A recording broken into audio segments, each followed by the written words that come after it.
नमस्कार, मी निशा शिंदे पुन्हा एकदा तुमचं माझ्या एका नवीन व्हिडिओमध्ये मनापासून स्वागत करते। सर्व जिल्ह्यांना पीक विमा मंजूर करण्यात आलेला आहे। त्याचबरोबर ती पीक विमा वितरणास सुरुवात झालेली आहे। तर काही जिल्ह्यांमध्ये पीक विमा वाटप गेलाय आणि काही जिल्ह्यांमध्ये पीक विमा वाटप सुरू आहे।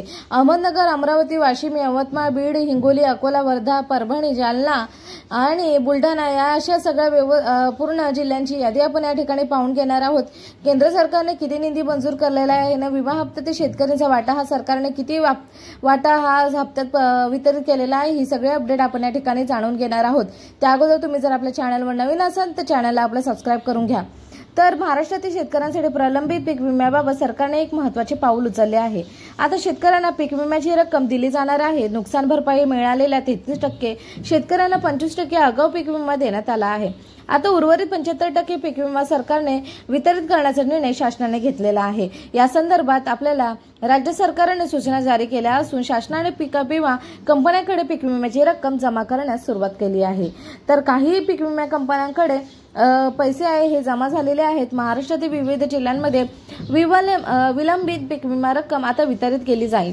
अनेक दिवसापासून पीक विम्यापासून वंचित असलेल्या शेतकऱ्यांना दिलासा देण्याचा निर्णय राज्य सरकारने घेतला आहे। राज्यातील पुढील दुष्काळाची परिस्थिती लक्षात घेता आणि उर्वरित विम्याची रक्कम अतिवृष्टीच्या नुकसानीच्या भरपाई म्हणून शेतकऱ्यांना देण्यास सुरुवात झाली आहे, असे महाराष्ट्रातील 40 महसूल मंडळातील विविध जिल्ह्यांमध्ये सर्वेक्षण अहवालानुसार नाशिक, अहमदनगरमध्ये, धुळे, परभणी, बीड, हिंगोली, छत्रपती संभाजीनगर, सातारा, सांगली, सोलापूर, नांदेड व इतर काही जिल्ह्यांमध्ये पीक विमा वाटप। महाराष्ट्रातील 18 जिल्ह्यांमध्ये पीक विमा वाटप सुरू होणार आहे। राज्यातील या जिल्ह्यांमध्ये अतिवृष्टी आणि अवकाळी पावसाच्या पार्श्वभूमीवरती राज्य सरकार या 18 जिल्ह्यांमध्ये मार्चच्या पहिल्या आठवड्यात पीक विम्याचे वाटप सुरू करणार आहे।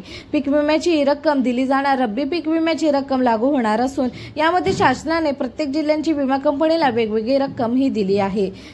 महाराष्ट्रातील खरीप रब्बी हंगामातील पीक विम्याचे वितरण सुरू झाले आहे आणि काही जिल्ह्यांमध्ये पीक विमा वाटप करण्यात येत असून काही जिल्ह्यांमध्ये पीक विमा वाटपाबाबत शंका असल्यास जवळच्या कृषी अधिकारी तसेच संबंधित विभागाकडून माहिती मागवण्यात यावी। या काही जिल्ह्यांमध्ये पीक विमा वाटपाच्या मान्यतेनुसार शासनाकडून अधिकृत GR करण्यात आले आहेत। तुम्हाला ही माहिती आवडली असेल, आवडल्यास व्हिडिओला नक्कीच लाईक करा, जितकं तितकं शेतकऱ्यांना शेअर करा। भेटूया पण एका नवीन माहितीशीर व्हिडिओमध्ये। तोपर्यंत हा व्हिडिओ इथेच थांबवते। जय हिंद, जय महाराष्ट्र, जय शिवराय। धन्यवाद। Thank you for watching me.